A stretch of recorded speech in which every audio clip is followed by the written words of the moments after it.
Have you ever shared your biggest, most fragile dream with someone you love, only to have them crush it in less than 5 minutes? They didn't do it out of malice. They did it out of love.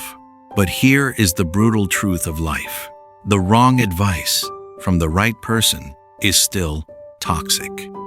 In our society, we are conditioned to seek validation from our friends and family. But taking advice from someone who has never walked the path you are aiming for is like asking a submarine captain how to fly an airplane.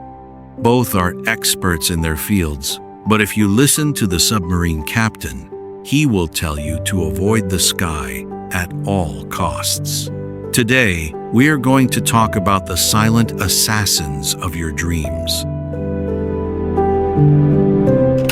Hello everyone.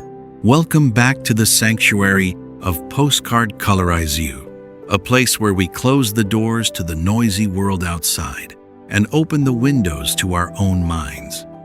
Before we dive deep into the psychology of today's story, a gentle invitation to visit our digital home at Colorizeyou.com. We have carefully curated a collection of items designed to be the silent companions on your journey. From the fabric of our t-shirts and hoodies to our specialized drinkware. Whether you are sipping espresso from an accent mug in your corporate office, brewing coffee in a camping mug in the mountains of Colorado, or carrying an insulated tumbler printed with a funny, motivational animal, each piece is there to remind you to protect your vision. Now, find a comfortable space. Let the tension in your shoulders drop. Let's begin. Episode 15. There is a fundamental flaw in human nature. When we get a new idea, a spark of inspiration, a desire to pivot our careers, or a vision to build something from scratch, our brain gets flooded with dopamine. And what does human nature dictate we do with that excitement? We share it. We run to our parents, our spouse, our closest friends from college. We present this fragile, beautiful spark to them, expecting them to add wood to the fire. We expect them to be our cheerleaders. But instead of cheerleaders, we often encounter a fire department. They pull out the hoses of logic, the extinguishers of reality, and they drown your spark in a flood of warnings, fears, and worst-case scenarios. And just like that, the dream is dead before it even took its first breath. We walk away feeling foolish, thinking, maybe they are right. Maybe I am aiming too high. Maybe I should just stay in my lane. But here is what you need to understand. Their reaction had absolutely nothing to do with your potential and everything to do with their programming.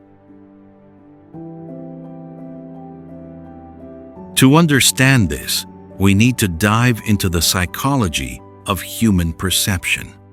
Every single human being walks around wearing an invisible pair of glasses. These glasses, this lens, is crafted from their personal history, their traumas, their successes, and their failures. When you ask for someone's advice, they do not look at your dream objectively. They cannot. They take your dream, put it through their specific lens, and tell you what they see. If you show a beautiful ocean to a professional surfer, their lens sees opportunity, thrill, and waves to conquer.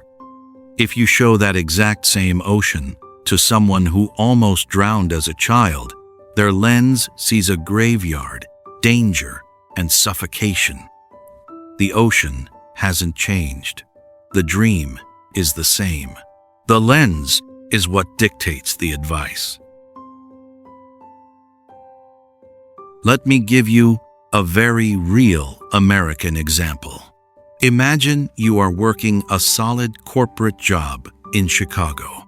You make $120,000 a year.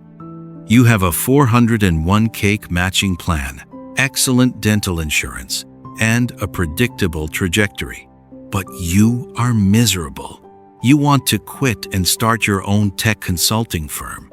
You are burning with this vision. So, you drive to the suburbs to have Sunday dinner with your parents, and you proudly announce your plan. Instantly, the air in the room drops 10 degrees. Your father looks at you like you've lost your mind. Your mother starts listing all the reasons why 90% of businesses fail. They beg you to stay at the corporation. They call you irresponsible. Why? Because you have to look at their lens. Your parents belong to a generation that values the ultimate holy grail of the 20th century: stability. They might have lived through the brutal 2008 financial crisis. They watched their friends lose their homes to foreclosure. To them, the corporate badge is a shield against poverty. When you tell them you are leaving that safety net to start a business, they don't hear innovation or financial freedom. Through their trauma-tinted lens, they hear, "I am going to become homeless." Their advice to stop you is not a lack of belief in your talent. It is an expression of their own unhealed financial trauma. So, how do we navigate this? How do we know who to share our dreams with? There is a ruthless golden rule in the English language, and it goes like this: never take advice from someone you wouldn't trade places with. Think about the gravity of that sentence.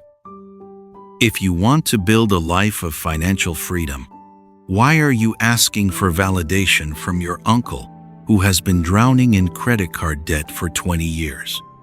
If you want to build a thriving marriage, why are you seeking counsel from your single friends who spend every weekend complaining about modern dating? Before you open your mouth to share your dream, look at the person's life. Look at their daily habits. Look at their peace of mind.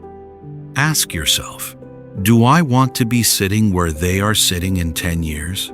If the answer is no, then their advice is completely irrelevant to your journey. End. This rule applies perfectly to the modern world of wealth. Today, everyone has an opinion on your money.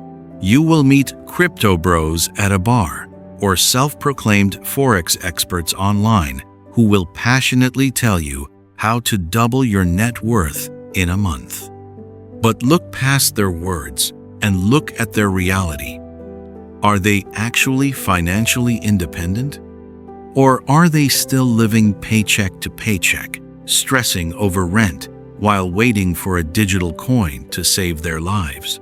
Wealth is silent. It is the illusion of wealth that is loud. Let the results do the talking. If their reality doesn't match their rhetoric, you must tune them out. Let's simplify this. Imagine you have a dream to buy an RV and drive across America. You want to take Route 66, start in New York, and drive all the way to the beaches of California. If you ask someone who has actually done it, their eyes will light up.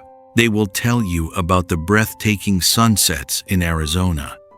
They will give you a map, warn you about specific steep roads, and tell you which diners serve the best pie. They will encourage you because their lens knows the beauty of the trip. But what if you ask your neighbor, who has never left his small hometown in Ohio?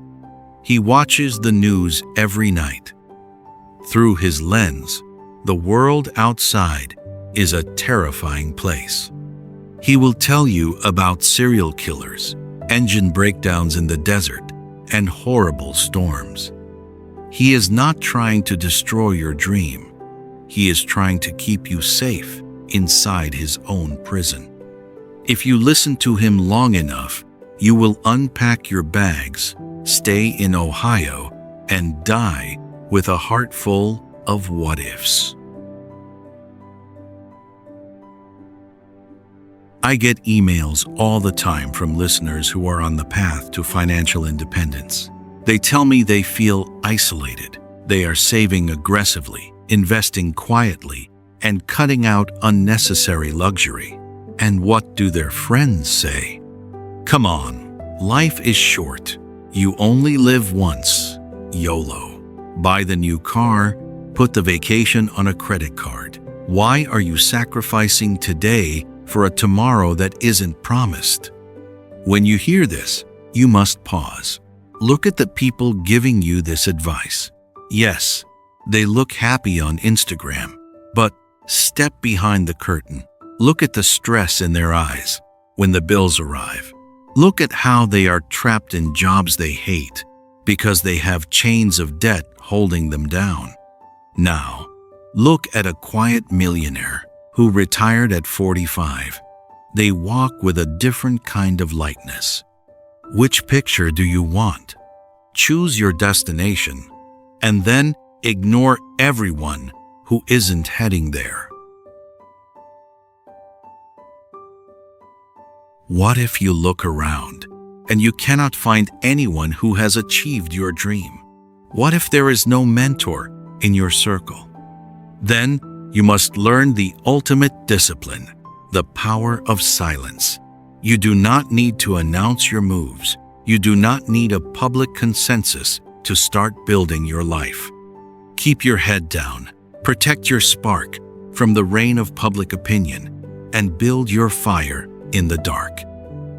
Let your success be the only noise you make. We have reached the great audit. I want you to sit in this quiet space and honestly look at the dreams you have abandoned in the past. Did you quit because the dream was impossible? Or did you quit because you told the wrong person and their fear convinced you that you weren't good enough? Your dreams are like seeds. If you plant them in the toxic soil of other people's doubts, they will rot before they ever break the surface. Tonight, take back your power. Stop asking for directions from people who have never been where you want to go. That brings us to the end of episode 15. If this story helped you build a wall around your peace today, please leave a comment. Tell me about a dream you are protecting. A simple like helps this message reach the wandering souls who are letting others write their story. Thank you for listening. Wishing you a peaceful evening and the quiet courage to walk your own path.